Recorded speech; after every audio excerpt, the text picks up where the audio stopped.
Boa noite. É já esta quinta-feira que começa a Cimeira no Vaticano, onde o Papa Francisco promete pôr os pontos nos is no que toca ao abuso de menores. Seja muito bem-vindo ao Euronews Noite. Já de seguida, os títulos do dia. Tudo apostos no Vaticano para a Cimeira sobre os abusos a menores vítimas de membros do clero encontraram-se com representantes do Papa. A Amnistia Internacional publica um relatório onde denuncia assassínios e torturas por parte do regime de Nicolás Maduro na Venezuela.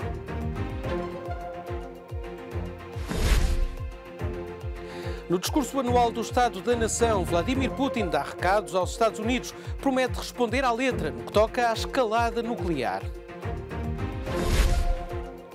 Mais à frente falamos também sobre o filme Marighella, agora apresentado na Berlinale, que está a gerar uma onda de críticas no Brasil. Dezenas de vítimas de abusos sexuais na Igreja Católica reuniram-se esta quarta-feira com representantes do Papa Francisco. É um encontro que antecede a Cimeira no Vaticano sobre os crimes cometidos dentro da instituição. Uma cimeira histórica sobre abusos sexuais na Igreja. As mais altas instâncias do Vaticano reúnem-se para debater um dos maiores espinhos da instituição.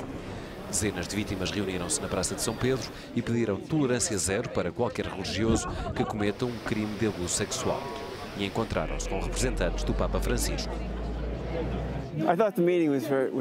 O encontro foi bastante produtivo, sobretudo porque os 4 organizadores foram muito receptivos ao que tínhamos para dizer.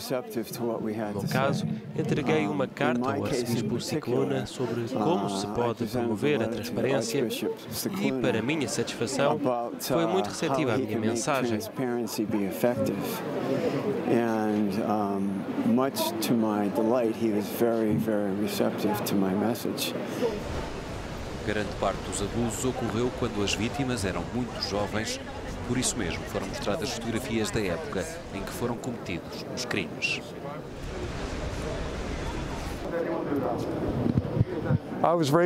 Fui violado e abusado quando tinha 12 anos. O padre que abusou de mim era conhecido do bispo e foi denunciado por ter abusado de outras crianças em 3 paróquias antes de ser transferido para a minha. Ou seja, o meu abuso poderia ter sido evitado se o bispo tivesse feito o seu trabalho.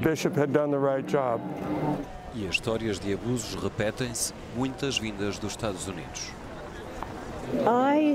Eu amava a igreja.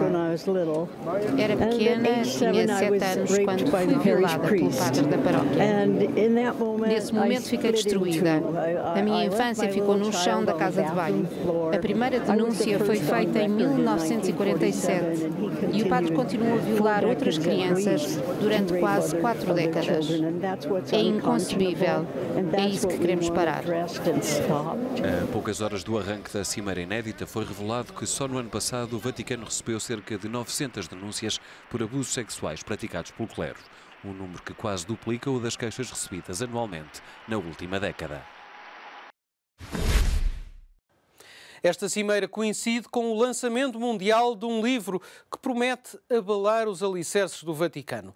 Sodoma, em português, No Armário do Vaticano, Poder, Hipocrisia e Homossexualidade. Foi escrito pelo sociólogo francês Frédéric Martel e descreve uma cúpula da Igreja Católica dominada por homossexuais, que, segundo o autor, constituem a larga maioria dos clérigos do Vaticano e que vivem uma vida dupla. O livro foi escrito com base em entrevistas feitas ao longo de 4 anos a centenas de personalidades, incluindo mais de 200 sacerdotes, 41 cardeais e 52 bispos. Outro dos casos embaraçosos para a Igreja Católica tem a ver com a violação de freiras. No início deste mês, o Papa Francisco disse estar empenhado em impedir o abuso a religiosas por parte de padres e bispos. Um dos casos que estão a ser investigados pela Santa Sé aconteceu numa congregação na cidade chilena de Molina. 3 antigas freiras chilenas que denunciaram abusos sexuais por parte de sacerdotes aplaudem as recentes declarações do Papa Francisco sobre abusos de freiras na Igreja Católica e o compromisso do Sumo Pontífice em combater a situação.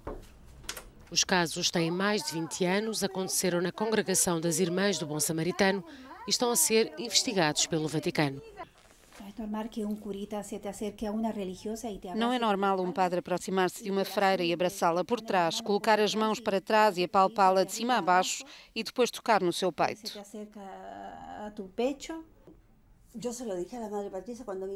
Eu só disse à Madre Superiora depois da primeira vez que ele me tentou tocar. Eu disse-lhe e ela respondeu: "Isso é mentira. Toda a gente anda por aí a dizer mentiras sobre o mau feitio do padre." Porque o padre tinha um feitio horrível. Disse que estávamos a inventar coisas e disse: "O padre não vai a lado nenhum. Se alguém for, és tu."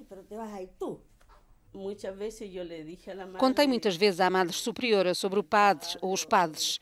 Eles nunca tinham a culpa. Ela disse que nós éramos culpadas, que nós os provocávamos. Meu Deus, era assim. As investigações sobre casos de abuso sexual na Igreja Católica do Chile já levaram à abertura de 139 processos. A Amnistia Internacional não poupa Nicolás Maduro e o governo da Venezuela no relatório publicado agora, onde denuncia todo o tipo de atropelos aos direitos humanos.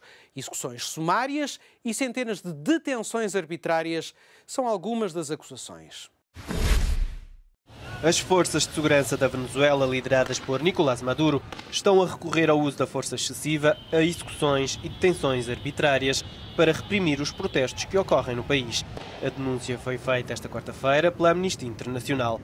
Em comunicado, a Organização de Defesa dos Direitos Humanos informou que, em apenas 4 dias, entre 21 e 25 de janeiro, pelo menos 44 pessoas morreram e mais de 900 foram arbitrariamente detidas.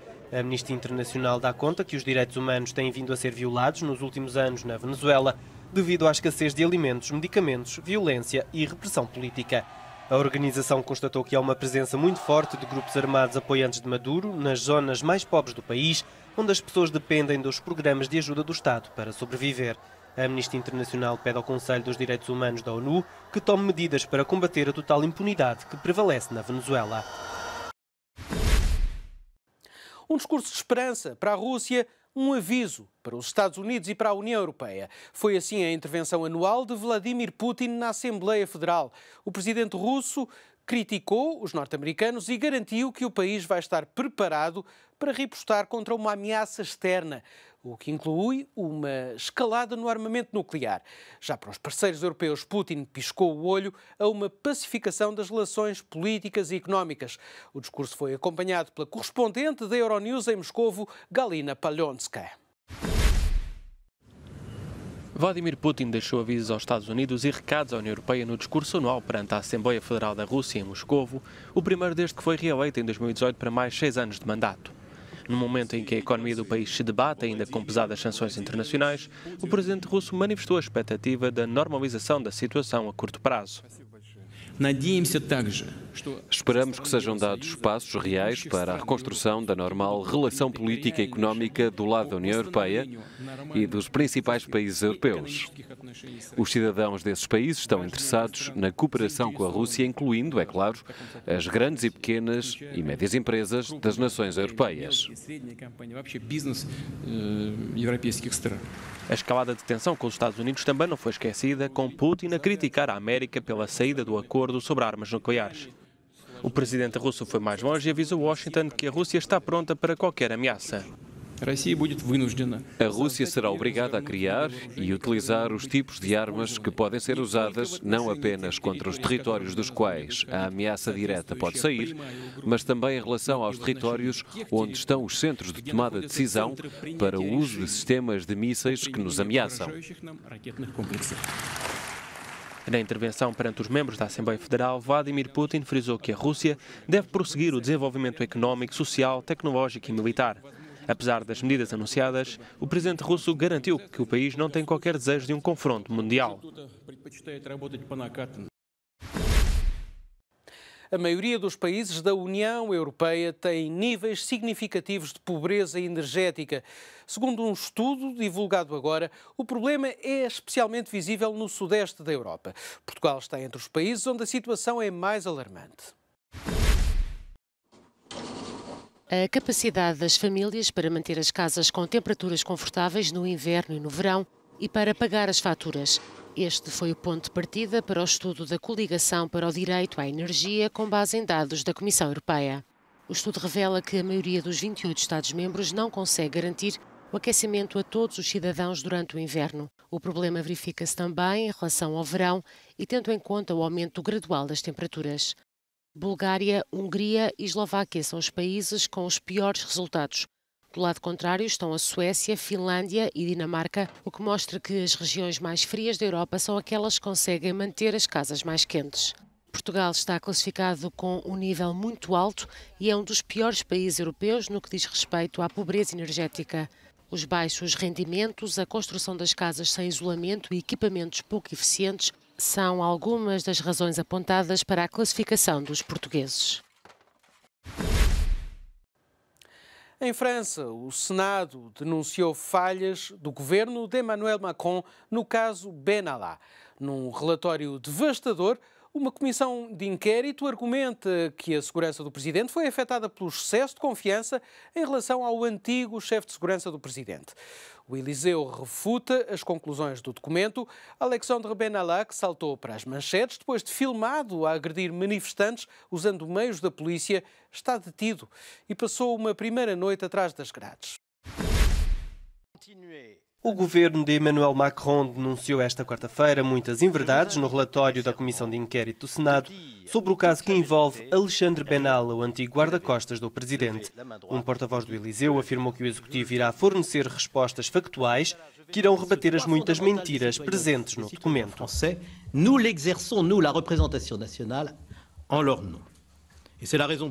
O presidente da Comissão de Inquérito, Philippe Bass, afirmou que não se pode deixar impune o que consideramos falso testemunho.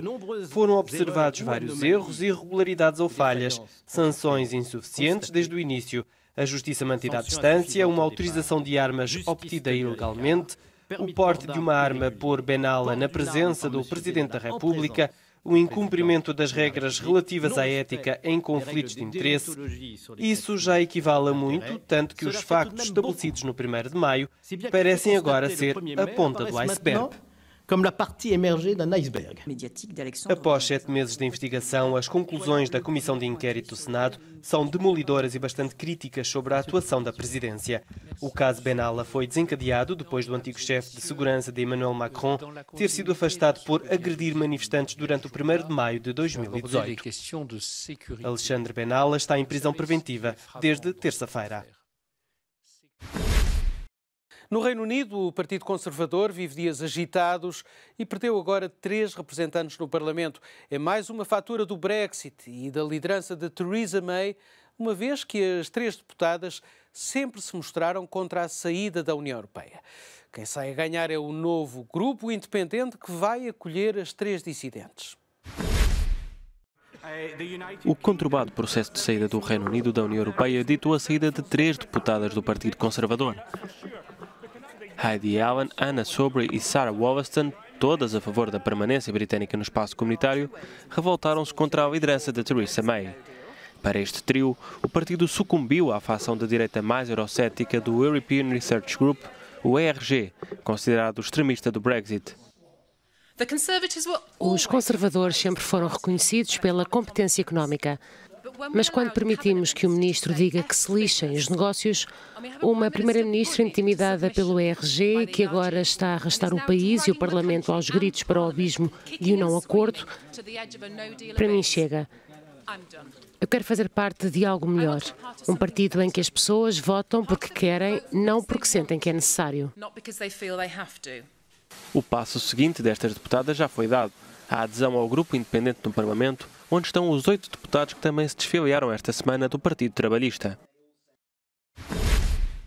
O filme sobre o auto-intitulado guerrilheiro urbano brasileiro, Marighella, ainda nem sequer estreou nas salas de cinema e já provocou uma onda de críticas, de tal forma que o site internacional de cinema IMDb foi obrigado a retirá-lo temporariamente da página. O filme de Wagner Moura foi apresentado há poucos dias no Festival de Berlim. Mesmo antes de estrear no Brasil, o filme Marighella já está a gerar polémica e manifestações políticas. A película, realizada por Wagner Moura, foi apresentada no Festival de Cinema de Berlim e, sem chegar às salas de cinema, recebeu uma onda de críticas e avaliações negativas no site internacional IMDb. de tal forma que os responsáveis do IMDb apagaram as avaliações e retiraram o filme da página.